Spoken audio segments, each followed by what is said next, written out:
Here with Fibersandfloss Canada. Thank you so much for joining in today.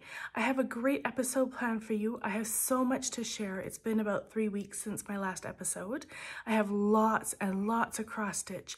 I think I have 3 FFOs, 2 finishes, which is rare for me to have so many finishes, 6 whips. I have a giveaway for you guys.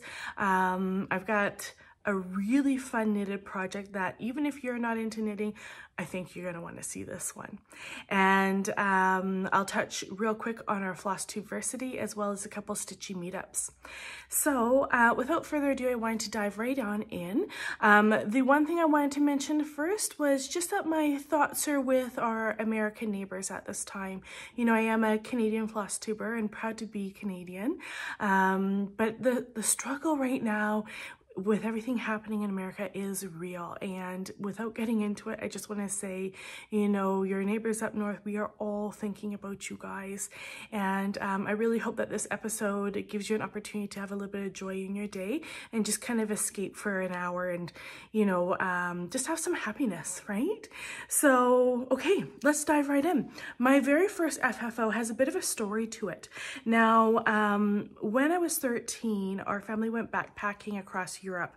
And I think if you've been with me, you've heard me talk about this before. My very first cross stitch was a little kit my mom had purchased. And she took it with us on our trip to entertain me while we were traveling. And it was a little sunflower cross stitch. And I finished that at the age of 13, but never really fully finished it. And I did previously order this book, and it's called I'm saying a lot today, aren't I? I'm going to try not to say so much today. It is called Open Hem by Modern Folk Embroidery. And this little booklet is excellent. It was $8, I think. I've seen it at various cross-stitch stores all over the world, not just, you know, yeah, whatever. So yes, you can purchase it. It's instructions on how to do this open hem stitch here. And I have to say it was really, really easy, clear instructions, great pictures for every step of the way. It was great. Now, I had a bit of a challenge because to do an open hem stitch in this tutorial, this is offered by Jacob of Modern Folk Embroidery. I think I can show you one illustration from here. You do need to have about, let's look at this one. Right here, you have to pull your threads. So you need to have about maybe 30 to 40 threads overall to do a hem stitch. Well, let me tell you, I think I had 9 or 11, depending on the side that I was working with. So instead of having this very nice, big folded border, I don't have that. I have a micro border. So let me show you what I've done. This is an unknown pattern because it was purchased over 30 years ago and I had stitched it, but I have no idea, even after an extensive you know, internet search, I can't figure out who designed it. There's been a lot of suggestions, but none of them has really panned out. So when I went ahead and gave it a nice bath, and then I have an elephant running through my living room apparently today. And then I was able to go ahead and start the hem stitch.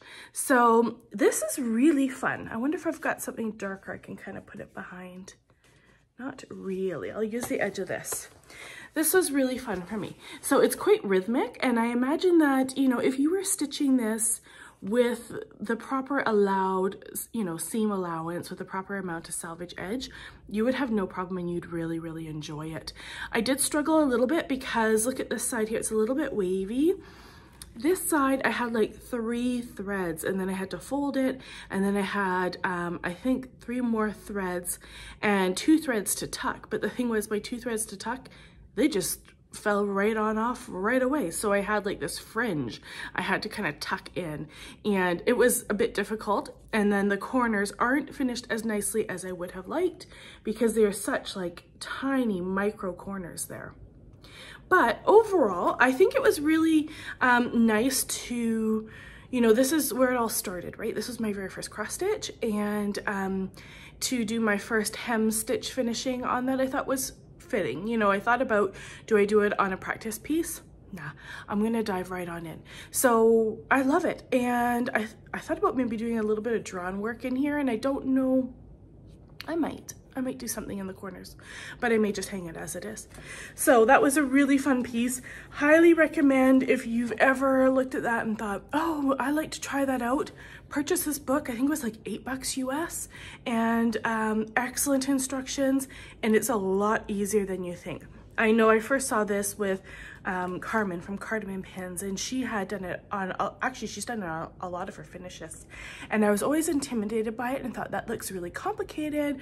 And you know, what if you mess it up? What if you stitch this whole piece and you go to your border and you muck it up? It was way easier than I thought it was going to be. And if you can sew, you can do an open hem stitch. It's not complicated. Highly recommend trying it out and just learning a new skill, right? We always want to constantly be learning new skills and challenging ourselves. So definitely recommend that for sure. Now, the other thing I should mention, there is a stitcher. I don't know who she is. I've just kind of stumbled across her Instagram page. I'll put her name here on the screen. She's Dutch, and I think it's Jeanny's Merklapery. I also can't do Dutch pronunciation, so I'm sure I'm butchering it. Go check out her Instagram page.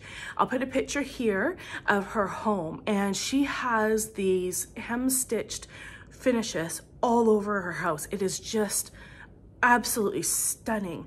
Now, when I looked a little bit more into who she was, it looks like she wasn't associated with any particular company, but a very experienced needleworker. She used to have an active blog, which you can still go back and read the blog, and I've spent a couple hours on that, full of information, very, very interesting. And then now she is just posting via Facebook posts. So highly recommend checking her out. She was a big part of what inspired me to try out the hem stitch. And yeah, she has amazing stuff that she shares for sure. And follow her on Instagram. You guys will love to see what she posts.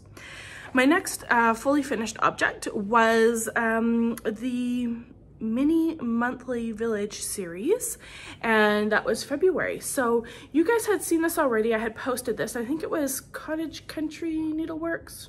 Maybe if it's incorrect, I'll note it on the screen for you guys. And so I went ahead and stitched this in February, and I don't normally stitch like seasonal stuff for the little events like Valentine's and St. Patrick's Day and Easter and that sort of thing. But this year I have been, and I've really enjoyed it. So what I was able to do is finish it into a pillow. I put a little bit of lace trim on the bottom, and I used the Lady Dots Create Chili was the color for this velveteen. And then I also used chenille edging, which was interesting because I've never used chenille before. So that was also another new skill for me, which was almost seemed way too easy to apply, like maybe I was doing it wrong, but I looked at many tutorials. Lindy Stitches has a tutorial, and I went ahead and did it as she said, and it turned out lovely. And I've actually filled this with walnut shell, so it's a little bit heavier. It feels really good to hold it in your hands too, just so it has a nice like weight to it, so if it's sitting on a shelf or in a dough ball, it looks good. So now I'm going to tuck that away till next February, and I'll get to pull that out, which will be a lot of fun. I did stitch this one on 40 count Duxbury, and I used mainly the called for flosses, but I did substitute a few. So if you really like the look of that conversion, you let me know, and I'm happy to share that with you guys. Just send me a message. All right, now my third fully finished object is something that I have sent off for Canada swaps. So I'm just going to pause, insert a little video clip, because I had to get it in the mail by the 10th of March, which I've done, but now I no longer have it to share with you. So let's watch that together. The next thing I wanted to share with you was my FFO for Canada Swaps 2025. For this swap, what I chose to stitch was Light at the Lawn by Blackbird Designs. One of the parameters I was given is that it should be stitched somehow incorporating the receiver's favorite color, which happens to be blue. I think that's why I said Bluebird Designs. And then also that your project should be about 6 by 6 inches or smaller. And so I went ahead and decided to stitch this for her. I did stitch it on 36 count Up in the Attic by Fox and Rabbit. And I did use the called for colors, which were all Weeks Dye Works. It was a labor of love because I find Weeks to be extra dry, and it is not a floss I enjoy working with when, you know, the coloring is great, right? But if I was to pick a go-to floss, it's not going to be Weeks just based on the texture. Anyways, let's have a look at the final product. I'm filming it a second time because the first time I filmed it, I meant to cover up the receiver's initials, as this will be released prior to receiving it, and I didn't want to give it away. So without further ado, here is my fully finished product. So what I ended up doing was making it into a needle book. It's a large needle book, and I think it's important when I make an object of some sort that it has a purpose or a function. One of those functions can be just looking beautiful on a wall, right? But I want to make sure that when I'm giving something as a swap, it is, you know, the receiver is able to enjoy it, or, you know, will make use of it, right? So this needle book here, I'm going to hold it here this whole time because under my thumb is the receiver's initials, and I want to keep that hidden at this point. So the needle book here, I've used 2 different types of fabrics for it. The first type you see on the outside here is some Liberty of London, of course, and it's secured with a ribbon. There's some interfacing in here, so it is a bit stiff, but it's still, you know, it's loose enough to, at the same time, it's a little bit on the floppy side. So on the inside here, I'll just open it up and we have a quick peek. I have used Tilda.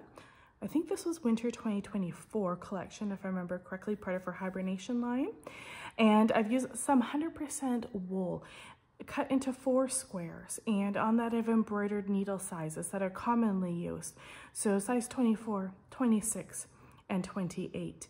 Although I know the receiver's favorite color is blue, I don't actually know what she likes to stitch. I looked, you know, I looked for her name on Instagram and I don't see a profile for her. So I really have no clues on, you know, what to go on and what size of needle she may favorite. So I have a variety.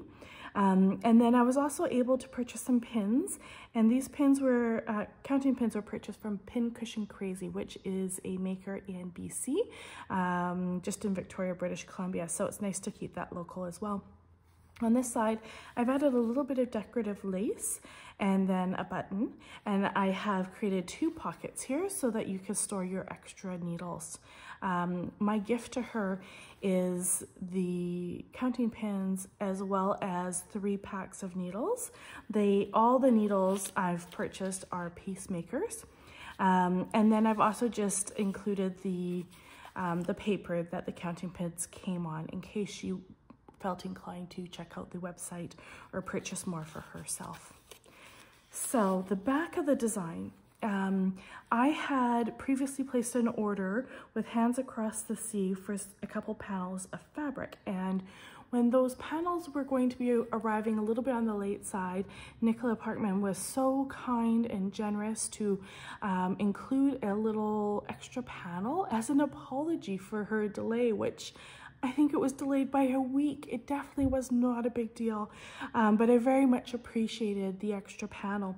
The panel had quite a few of these squares here, and they all, you know, depict some sort of vintage sewing picture with a quote. And this particular quote reads, "Needlework is where creativity meets craftsmanship." And I kind of thought that was very appropriate, just for an extra added special little touch to the back of the needle book. So if I flip it back over, I want to show you something. On the front here, what I've done is I've changed the pattern a little bit. This here is supposed to have the owner's initial, and I chose to swap it out, and instead I have stitched 1/1 on the 36 count to do a maple leaf, which is of course in the center of the Canada flag, and then the number 25 below, just as a memory as to this being from Canada Swaps 2025. And I chose to stitch it in blue, which, you know, I had a moment of thinking maybe I should do red for the maple leaf, but I just felt that overall, although red would be more patriotic, it would clash with the overall project. So I chose to use a floss that I had used for stitching in the house here. And then under my thumb and in this corner here, I've opted to stitch our initials just so the receiver can remember, you know, this is, we both participated in Canada Swaps of 2025. So I really hope that the receiver enjoys this, and I've got a bright hot pink fluff on there, enjoys this and is able to use this needle book and finds it functional for her. All right, I have to say I'm really enjoying Blackbird Designs. I'm doing a lot of their smalls right now, and it has me wanting to stitch one of their larger projects, but Lord knows I have enough large projects, right? So one of my other finishes, which is not fully finished, and this project is a monthly stitching assignment for the course of a year, and it will not be finished until the end of the year. I worked on and completed Apple Orchard for February by Blackbird Designs. This was a fun little stitch. The one thing I have to say though about these, the sets, this is the Garden Club series, and I noticed when I did the first one, which I did in January, the colors are quite a bit different than what we're seeing on the covers. And you know, sometimes that happens, right, with photography or filters or what have you, but I have to say, very different. Even when I look now, like this is to be endive here, well, when I look at my endive, it looks nothing like this endive, not even a little bit similar. So I'm a little bit disappointed. I feel like, you know, some designers do go back and refresh their color lists, and I would appreciate it if Blackbird did that. Also now, because I'm doing all 12 and I am now into my 3rd month, I don't want to just go back and redo it all or start different. I want them all to match. So I'm going to stick with the colors I have, although it is definitely a very dark muted palette compared to what the pictures depict. The other option, of course, would be to stitch with DMC. DMC, the nice thing is they have a great palette and their colors never, ever change. Well, they have, but very, very rarely will you see one color change out of their entire range of colors. Whereas the over-dyed, hand-dyed floss, they change with every dye lot, right? So here's my finish. This one here, see how much darker that is? I mean, it's definitely, oh, this happened last time too, didn't it? I recall now on the camera. It looks so similar, but in person, these look like a lime green, and this is like a muddy green here. So this is being stitched on the called for 32 count gray linen by Weeks Dye Works with all the called for Weeks floss as well. And it is, yeah, it's just dark and muted, and you know me, I love my bright colors, right? So struggled a little bit with that, but overall very quick stitch, stitched up in a couple days. There were no specialty stitches in here. Yeah, it was kind of a it didn't really do much for me, but it was, at least I wasn't stuck on it for a long period of time, right? So my other finish is a partial finish. I started in March, Honeybee, which is number 3 for the Garden Club series by Blackbird Designs. Now, I don't know if you can tell, but if you look closely, this is one fabric and this is a second fabric. Well, the fabric with the bee skip is gray by Weeks Dye Works, and I have that. But this is beige by Weeks Dye Works, which has been sold out with a lot of suppliers. And so I have found a supplier in the States. I'm going to order it from her because I can't find it anywhere. And I need to get on it. And part of me thought, well, I'll just hang tight and I'll wait for it to come in. But then I thought, oh, I'll start, you know, number 4. And I pulled it out and it's stitched on beige as well. So I thought, no, I'm just gonna go ahead and order it. So I have done 50% of March, and that is this one here. This is the bee skip. So this is really fun. I stitched this up in an evening. Yeah, it was good and quick to stitch. And you got all these little bees flying around. The colors, again, quite different, right? The bottom of these leaves are gray. And this is supposed to be endive, that really, really bright, like whitey lime green. And of course it's quite dark. Yeah. Oh, see on the camera, this one is different. It's like that yellow, right? I'm just gonna plug through. What can I say? Yes, anyways. Moving on. So the next thing I wanted to talk about was, just going through a bunch of stuff, community corner. So I'm just gonna do this real quick because I've got so much to talk about today, but we have 2 events coming up. The first one is going to be March 22nd. It is Stitchers at the Library, hosted by Manvir with mamabear.stitching. I will link her in the comment box for you guys. It is great. You know, I have to say I'm excited to be going this month because I didn't make the last 2 and I was really disappointed about that. So we have company coming. I said, nope. I'm going. I am not going to be here that morning. I'm sorry, you guys are just going to have to do you without me. And I'm going to head over. So it's an earlier time. It's 10:30 to 1:30, and that's at the Surrey City Library. I'll link all the information below. So if you can make it out, come drop in. It's a free event. It's a great way to meet extra or other local stitchers, and the group is just growing. The other fun thing that Manvir added last month was a Stitchy Kindness table. So if you have items in your collection that just don't sing to you anymore, bring them in, donate them to the table, and if somebody else really likes something, they can take that and stitch that. So I know last month I missed that, and there was some great stuff, and then this month I'll be able to make a contribution to the table when I go, so I'm looking forward to that. The next one is Knots and Hops, and that's April the 9th, and that's at the Barley Merchant in Langley. That's from 6 to 8 p.m. and we kind of, the area that Knots and Hops reserves is the outdoor patio, but it's warm and it's heated. And last month, I think there's about 35 people that went. So again, a lot of fun. Last month I met Michelle. Hi Michelle, if you're watching. She decided to come and join and meet some new stitchers and some knitters. She brought her cross stitch and it was great. So just illustrates, you know, just you want to make a connection with people, go out and go do these things. Even if this is, you know, knitting and like crochet based, there were people that were making, someone was making jewelry.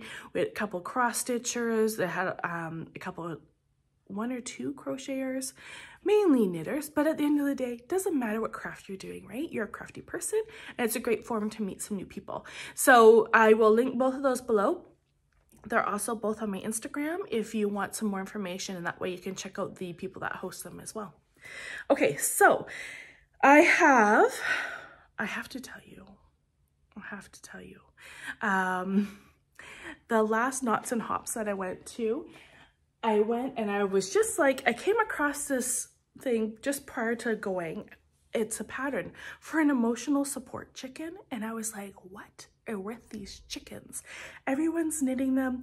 And I went to this night out and somebody else had, you know, the best part is going around the table and seeing what everyone's working on, right? And this lady was starting something and I thought, it kind of looks like the tail feathers of this chicken. And I asked her and she was making the chicken and I was so excited. So look at this. I went ahead and I made a chicken as well. So much fun.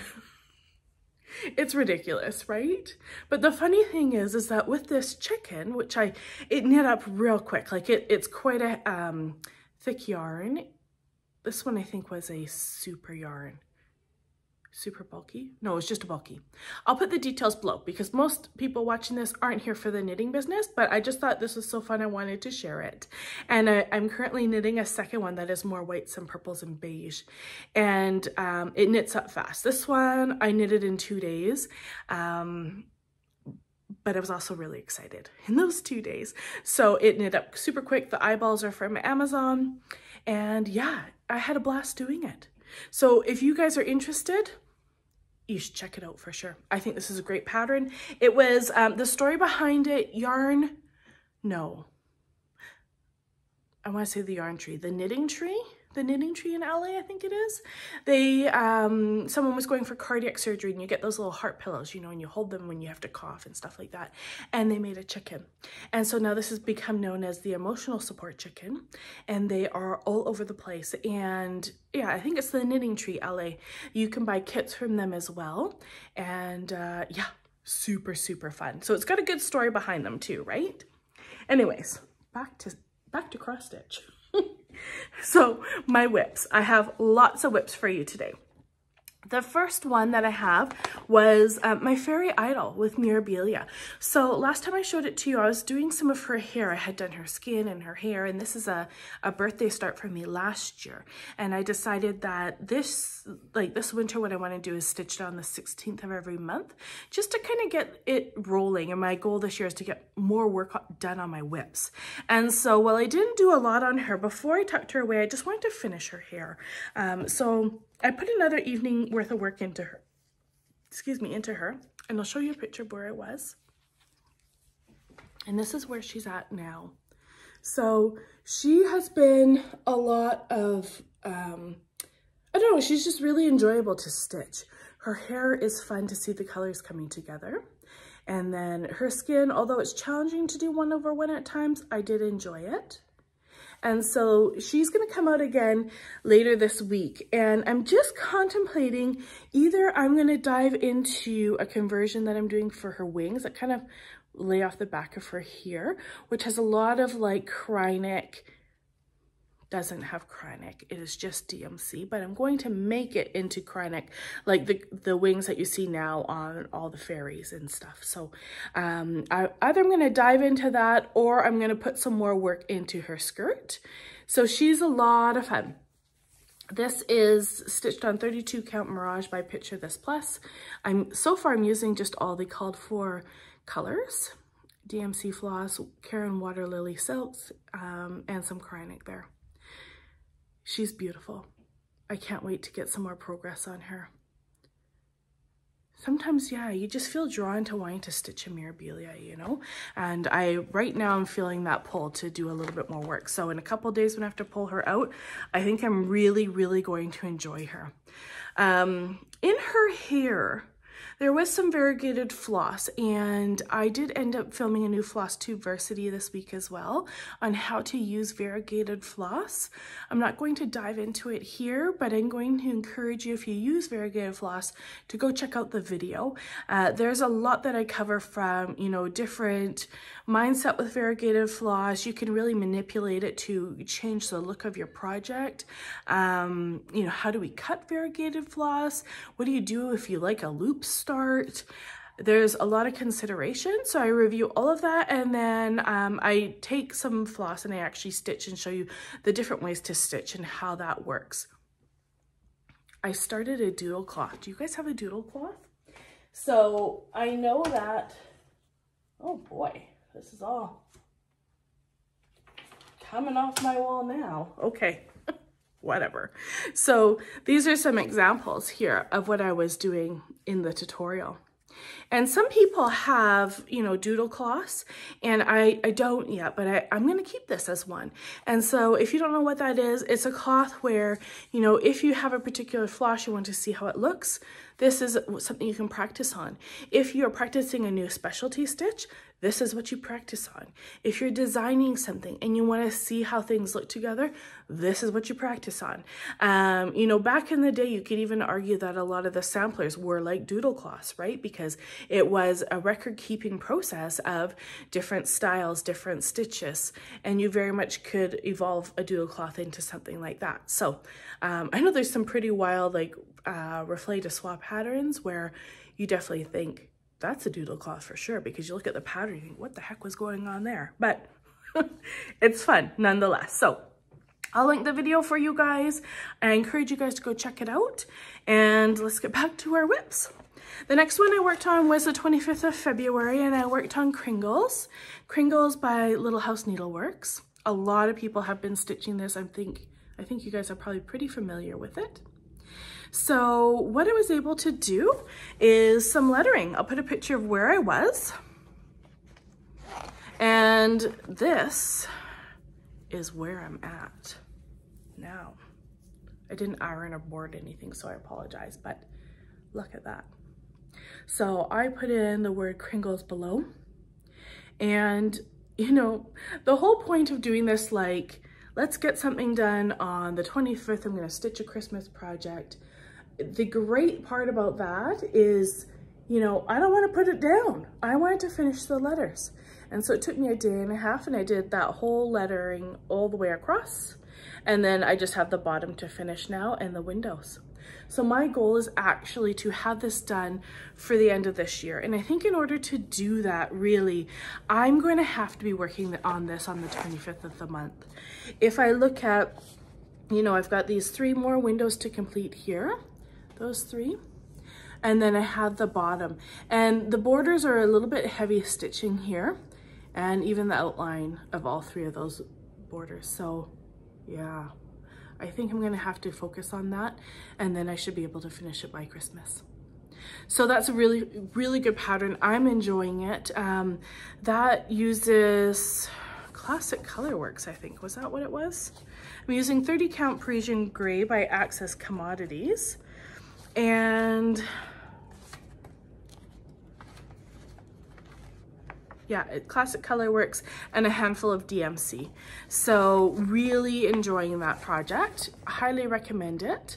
I know Leanne, 6-Pack Stitches, I can link her below. She has done more than I have, and she has shared that on her Instagram. So fun to follow along and see what she's doing on hers. Now, the next one I wanted to share with you guys was an exclusive pattern, and I originally saw it being shared by Carmen with Cardamom Pins.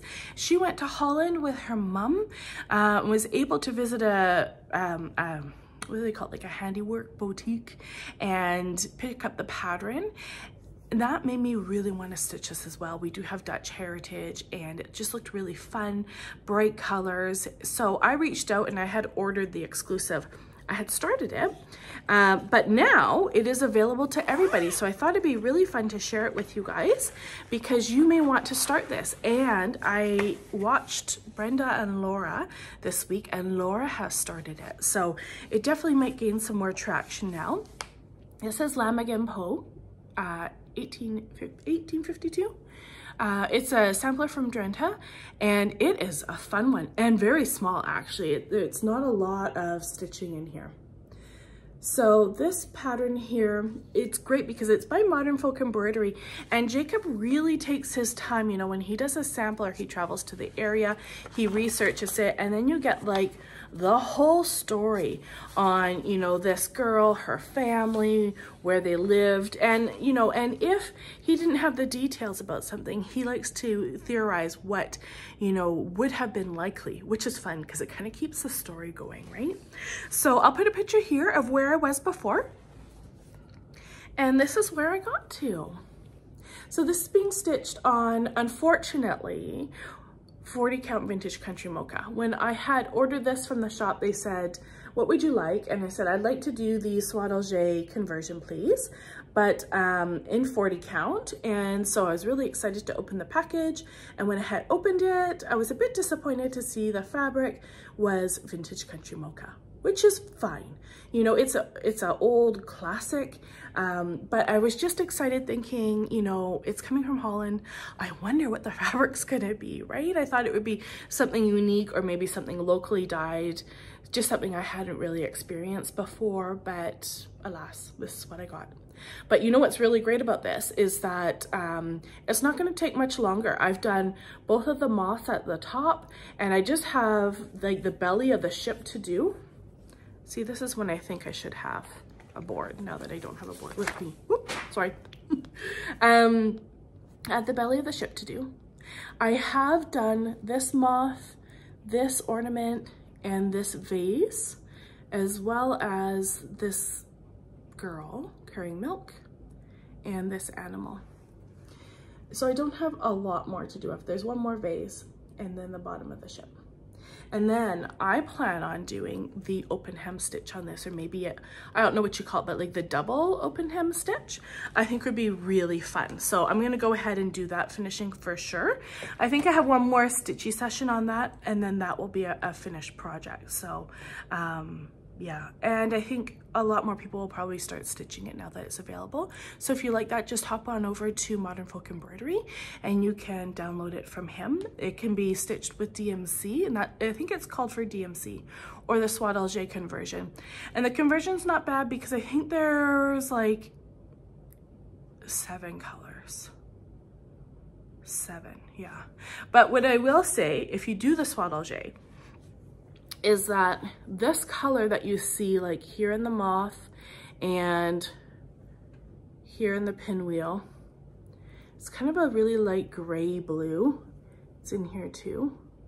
When I received what came, which was listed on the pattern, the color for the Swaddle was, I couldn't differentiate it between the white and this gray blue color. When I had the two skeins side by side in hand, I could definitely see a difference. One was a light gray, one was a white, but when I stitched it up, they both looked white. So I did do a conversion for that one. If you guys are interested, just ask and I'll give it to you guys, or maybe I'll pop it in the description box below. I did end up using 1711, but I can't remember what the call for was, so I'll put the detail in the descriptions for you. Okay, the next one that I worked on was a new start in December. It was something I got from my Advent box from Reflet de Soie, arguably probably the only thing that was actually worth something in that box, and that was the pattern for Celie Corbis by Reflet de Soie. So this is a good, just a traditional red sampler. I was really excited for, you know, the French letters in here. And I started this in December. Now I'll show you where I was. And this is where I got to. So previously I had done 25% of the pattern, and now I'm just working on the second 25%. I plan on stitching this until it's 50% done, and then I'll tuck it away. So right now it's taken over as my thread a day, just till I reach that 50% mark.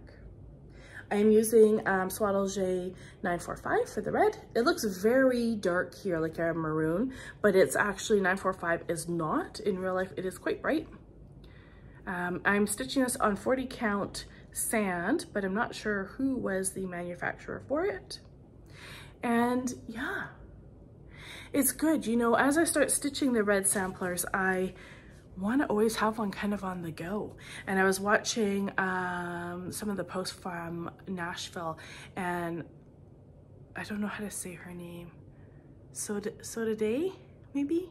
She put out, I'll put her name on the screen. She put out a book all on red samplers, and it's on my wish list. I would love to check that out. So yeah, this is fun. I'm getting into those really fun letters on the last time, and so now I just need to work my way down to those fun letters again, and then I'll stop and put it away for a little bit. I was able to reach out to the attic in a previous order I had placed. What did I order? Some Soie Surfine, I think it was originally. And I was able to pick up this, what do we call those things? I'm having a moment. Holds my thread. It's a mother of pearl one made by Jackie, specifically for and exclusive to the attic. And I know they have more floss drops. There you go. I know they have more of these. So if that's something that you're interested in, it's a really fun, like extra special item just to have, right? So I know the attic does have those. If you're interested, just give them a quick phone call and they'll ship it out to you.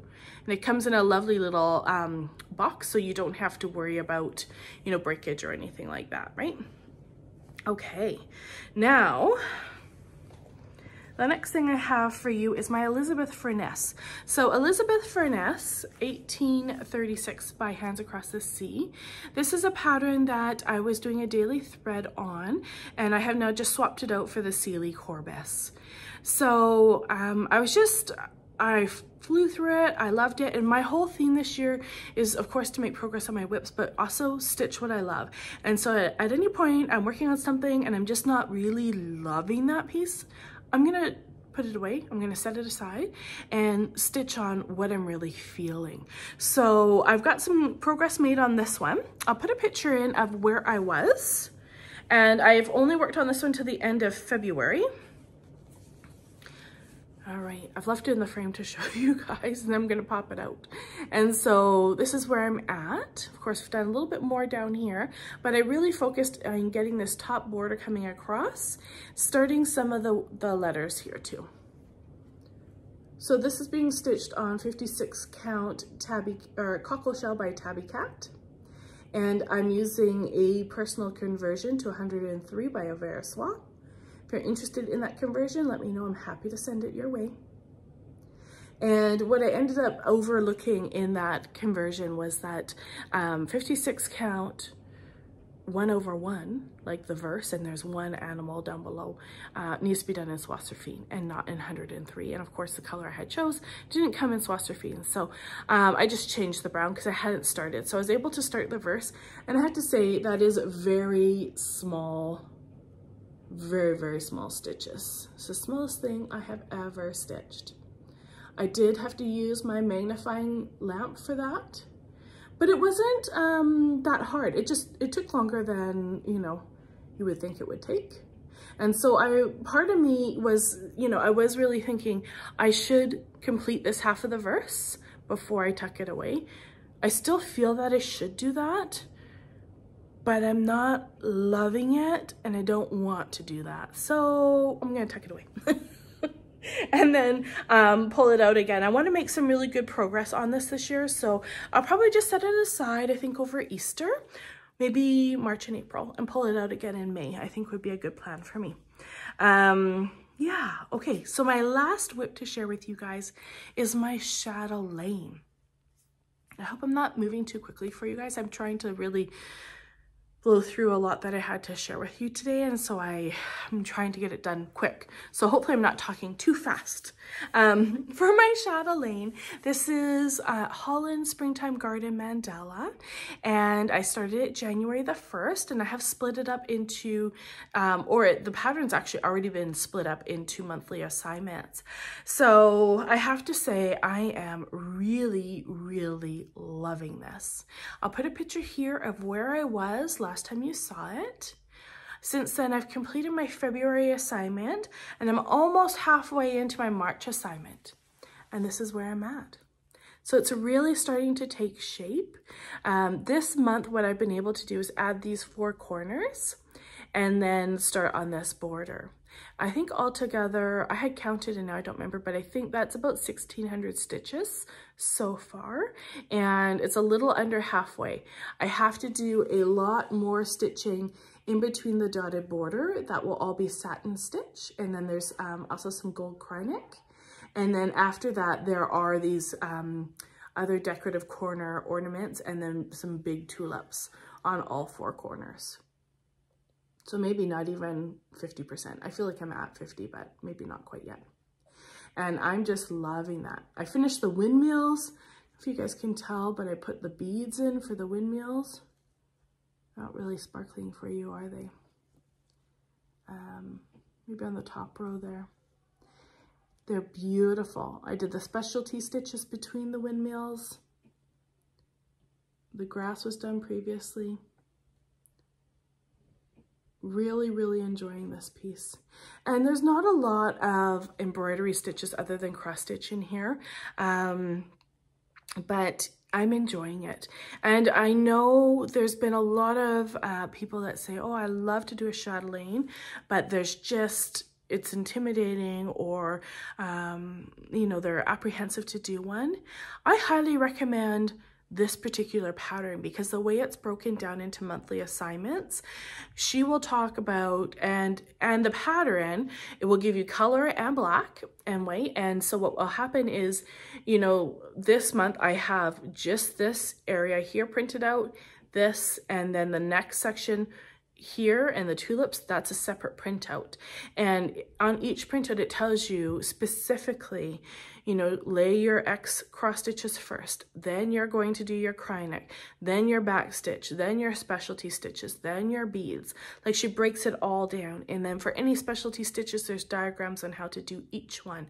So it's broken down in a really nice manner. So if you're apprehensive and you want to try a chatelaine, look for that. I think there's a few designs that, I can't remember the term they use, but like they're made for a class, right? So it's a bit of a different breakdown. Highly recommend that. I have seen other chatelaine patterns, which are just a black and white printed version.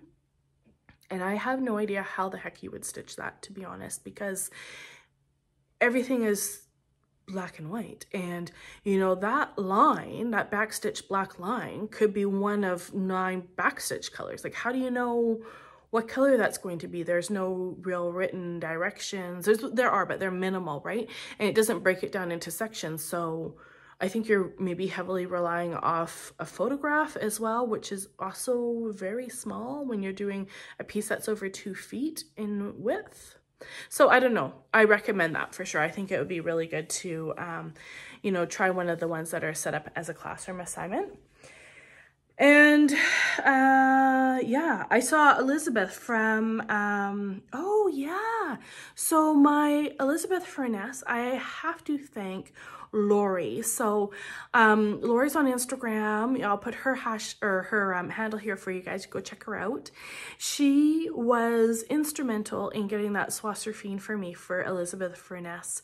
What had happened was I had ordered it from Traditional Stitches and it had arrived, but it wasn't the color that I needed, despite them figuring that was going to be the best color. It was not. So then I reached out and the attic had what I needed. It's hard to find Swasserfine, you know, not very many stores carry it. And they had what I needed, and Lori happened to be going to the attic that week. So she was able to pick it up, bring it home. She lives just outside, well, I thought she lived in Bellingham, but I guess it's more Seattle area. So she brought it home, and then I hosted a stitchy lunch the day after she got home. And she wasn't able to make it. She had to, you know, take a day to rest. But then Aimee of the Thread Gremlins popped into her house, picked it up, brought it up here, and I was able to stitch that 1/1. So a huge thank you to Lori, a huge thank you to Aimee for picking that up for me. I just really appreciate it. And then during our lunch that we had, I'll put a picture here for you guys. It was great. We got to meet a couple new stitchers, and I also got to see the chatelaine that Elizabeth was working on, which was wonderful because, you know, we've seen it on her Flosstube, but to see it in person, they look very different, right? And to be able to really appreciate the detail that goes across that, and, you know, the stitch paths and whatnot. So yeah, really liked it. If you want to check that out, go check out their Flosstube as well, which is Thread Gremlins. They are very entertaining, and they have some really great projects and a variety, because there's 3 of them, right? You have Aimee and Elizabeth and Carolyn, and they all are stitching different things. So very fun to watch them for sure. All right, now giveaway winners. So I had, oh, it's right here. Oh, you know, I was going to look this up for you guys. That was the thing I wanted to do, and I didn't have time. Right. Well, I guess we just won't know. I thought about pausing, but we've got lots to get going. It's the first day of spring break today, and I want to get going with the kids. So I'm not going to pause and look it up, but I always pronounced it Tatiana, Queen of the Fairies. That arguably could be the incorrect pronunciation. my understanding, she's actually of, there's mythology behind her, and I can't remember the details now. One viewer had kind of indicated that, and my plan was to actually look up the history and share that with you guys today, but I forgot to do it, so I apologize. This was a giveaway here for reaching 5,000 subscribers. I'm giving away not just the pattern, but the fully kitted pattern. I have sourced everything except for a couple of the chronics I'm waiting to come in, and so whoever wins this, I'm going to touch base with them, and I will get you the chronic. It just, you know, maybe a couple months before it arrives, but we can get out the rest of it to you right away. So keyword for this was fairy. You had to like and subscribe, and the winner is Sandy of CTPERP. She is a new subscriber to the channel and just happened upon it on the last video. So congratulations, Sandy. I'll send you a message and we can get that out to you. Yeah, I'm not sure where you live, so we'll figure out all those details and get it out so you can start stitching it, and then I'll get the chronic out to you shortly. Okay, the last thing I wanted to mention was my plans. I plan on stitching a pattern called, I'm not sure. I thought it was Beloved, but is it Beloved? I don't know. Let me know. I'm thinking it is Beloved, but I'm not sure. This pattern is a beautiful, beautiful pattern. I first saw it on Contented Needleworker Kim. She is stitching the entire thing. I initially thought it was just the birds, but that's incorrect. She is stitching the whole pattern. This pattern here is really, really good. If you can see, oh, you got my ring light in there. Okay, so I'll just tell you because I find that distracting. These stitches here, these black stitches, or these blue stitches, or satin stitches, this alphabet and this border here are all eyelets. You can kind of get a good look there. See what my thing will let me do before I get the ring in there. And then the birds as well. And so this is being stitched, the called for it is 46 Steinbeck from Needle and Flax, and it's all charted in DMC with the exception of 4 anchor colors. And it doesn't give a DMC conversion to those colors, which is funny because I had kitted it all up. I think I had ordered it all from 123 Stitch maybe. I'm not sure what I did on that, but I didn't even know there was anchor in there, so I'm not sure. I'm gonna have to look and see. I don't have anchor. I don't have a shop near me that carries it, so I'm just gonna have to look and see about the call for anchor and whether or not that's needed for the area I'm stitching. So my plan was to stitch just the birds. But when I looked at the detail up here, I looked at the satin stitches, I looked at the eyelets. It's actually a really pretty alphabet, and the border is gorgeous. Can you see the border? I love that border too. And so now I'm like, oh, I kind of want to stitch the whole thing. But then part of me is like, don't be silly. All you wanted to do was the birds because I want the birds on the wall. And I have enough big projects. There's a lot of stitching in just the birds, so just stitch the birds. So that's my plan right now, although I may end up stitching the whole thing. I don't know. I'm just trying to decide on the fabric. So I'll put a picture here of an Instagram post I had made. The post was to see between one of 4 fabrics of which one people felt I should stitch. And so out of those 4, it really came down to 2, which was Duxbury, which is the top right, or Brick Powder. So Duxbury is by Fox and Rabbit. Brick Powder is by XJU. Yes, it was XJU Designs. Both are 40 count, and I'm really leaning to the Brick Powder. So Instagram poll was definitely Duxbury. Half the people wanted Duxbury. You know, maybe a little under a third wanted to have Brick Powder, and then very few like the 2 on the left. Now, I also, this was in my stories, but I had also made a post, and in the post a lot of people liked Brick Powder. So it really came down between the Brick Powder or the Duxbury, and I think I'm gonna go Brick Powder just because I have nothing stitched on pink. The pink doesn't carry through as well in the photographs compared to real life, and it is a beautiful, beautiful blush pink. Love it. So I think that's what I'm gonna go with, just for something different. That I plan on starting on the 20th of March, which is the first day of spring. Initially, I had thought I would do April the 1st, and a viewer suggested you should do the first day of spring, March 20th, and I think that's a lovely idea, so I'm going to do that. If you want to join me and stitch this with me, you are welcome to. I think there's about 10 people so far that want to stitch it or currently have it and are going to pull it back out and start working on it again. I am going to use the hashtag belovedsal, and we'll go from there. So if you are stitching this, please post your progress, please use the hashtag, and that way we can follow along and see what you have been up to. All right, now I think that is really it. I just wanted to give a really big thank you to you guys. You know, for us as a floss tuber, I really want to make good content for you guys, and you know, to stay inspired to do that can be difficult at times. I have a question for you today. If you've made it this far, I'm interested in knowing that what it is you look for in a floss tube that you enjoy.